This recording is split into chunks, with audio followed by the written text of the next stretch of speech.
पुष्कर सिंह धामी का कहना है कि सभी लोगों को कोर्ट के आदेश का सम्मान करना चाहिए और धामी ने यह भी कहा है कि न्यायालय ने जो फैसला लिया है, जो फैसला अब सुप्रीम कोर्ट में होगा, उसे भी सभी को मानना होगा। तो इस वक्त जो है तनाव बना हुआ है इस पूरे इलाके में। हल्द्वानी में जो लोग रहते हैं रेलवे की जमीन पर, उनका कहना है कि 70 सालों से वो इस जमीन पर रह रहे हैं। अब उन्हें अगर रातों रात इस जमीन को खाली करने को कहा जाएगा तो वो कहां जाएंगे? प्रशासन के साथ कोऑपरेट नहीं कर रहे हैं लोग।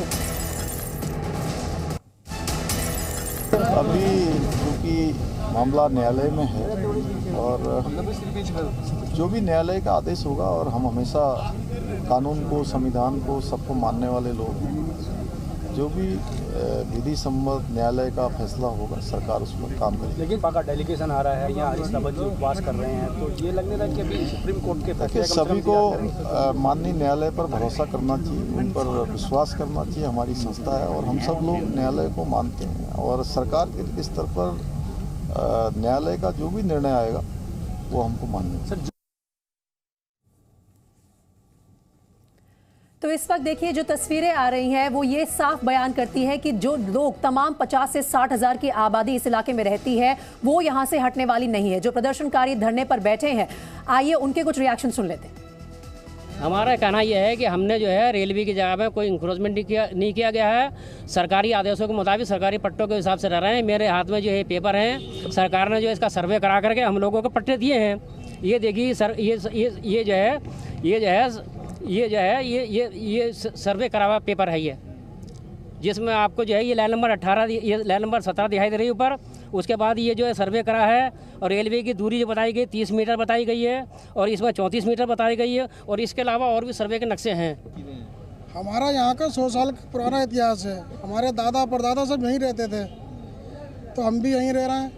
और ये रेलवे की ज़मीन नहीं है, ये इसमें तो आप राज्य सरकार की ज़मीन है। ये निजूल पे पट्टे हुए हैं, कस्टोडियन की प्रॉपर्टियाँ हैं। यहाँ पे जो शत्रु संपत्ति थी, जो लोग पाकिस्तान चले गए थे बंटवारे के टाइम पर, गवर्नमेंट ने उस संपत्ति का भी यहाँ पे जो ऑक्शन किया था, लोगों के उसके पास कागज़ भी हैं। हमारा मकान भी यहीं इसी लाइन में है आगे। लोगों ने जो है सब पक्के कागज़ हैं और रेलवे में इसका मुकदमा चल रहा था, अभी विचाराधीन है। अभी हमारी तारीखें पड़ी हुई हैं फरवरी की, और सुप्रीम कोर्ट ने इस पर जो है एक तरफा सुनवाई करते हुए हमें सुनने का मौका नहीं दिया गया और एक तरफा सुनवाई करते हुए इस पर फैसला दे दिया। चलिए एक बार फिर से रुक कर लेते हैं हल्द्वानी का, जहां से मेरे सहयोगी विशाल पांडे लगातार लाइव रिपोर्टिंग कर रहे हैं। विशाल, जो तमाम प्रदर्शनकारी आज बैठे हैं यहाँ पर, ये जो लोकल्स हैं जो इन 7 कॉलोनी में रहते हैं पिछले कई सालों से, वो कुछ कागजों का हवाला दे रहे हैं। जो वो कागज दिखा रहे हैं वो क्या है, और क्या वो ये दिखाता है कि कहीं ना कहीं सरकार ने इतने सालों से इस पूरे अतिक्रमण को पहले तो इग्नोर किया, नजरअंदाज किया, और अब अचानक रातों रात इन 50-60 हजार लोगों को कहां शिफ्ट किया जाएगा? नदी का क्या नाम है? देखिए यहाँ पर इस पूरे मामले की शुरुआत हुई है गोला नदी पर एक पुल बना हुआ था, उसको लेकर।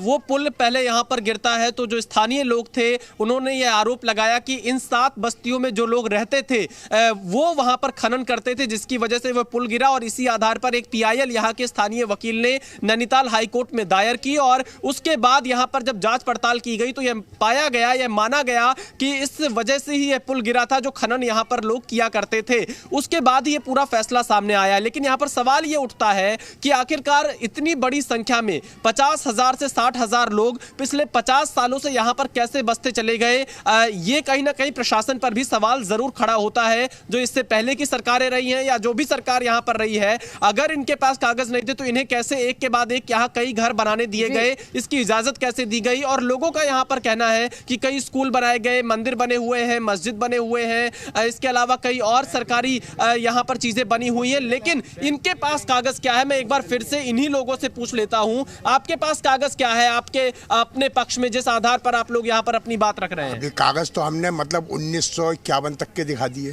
क्या कागज दिखाए? मतलब पूरे मतलब यहाँ के मतलब यह है कि जो मतलब सरकार ने जिसकी अनुमति दी है उसके पट्टे दे रखे हैं, उसके सारे कागज हमने अभी मतलब वकील साहब को दिखाए, भानु प्रताप सिंह को जी, और मीडिया के सामने सारे पेश किए। हाँ। लेकिन रेलवे के पास अपना कोई कागज नहीं है। हाँ। और 1917 में 1917 में जैसे ये झुग्गी बस्ती उजाड़ने का ऑर्डर दिया था, हाँ। लोगों ने कहा भाई ठीक है आपकी जगह है ले लो, तो सारी बस्ती खाली कर दी गई थी, कोई प्रशासन की वो नहीं थी।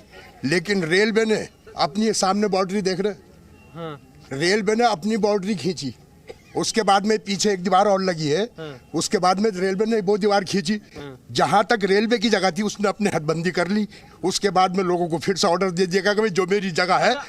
अभी आपके पास कागज क्या है? मैं अगर हमारे स्टूडियो से पूछा जा रहा है, अगर आप लोग को प्रमाण दिखाना हुआ, क्या दिखाइए, क्या है? ये मेरी माँ का पहचान पत्र है, ये राशन कार्ड है, ये हमारा पानी का बिल है, और ये आपके जो है हाउस टैक्स की रसीद है।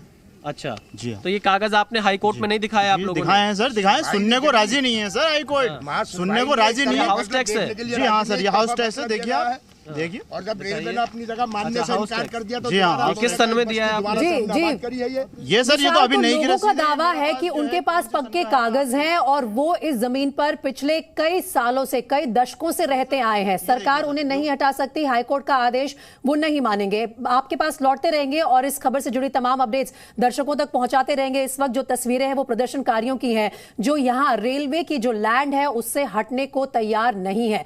और वहीं मुख्यमंत्री पुष्कर सिंह धामी ने कहा है कि हर किसी को हाईकोर्ट के जो आदेश है उसका सम्मान करना होगा।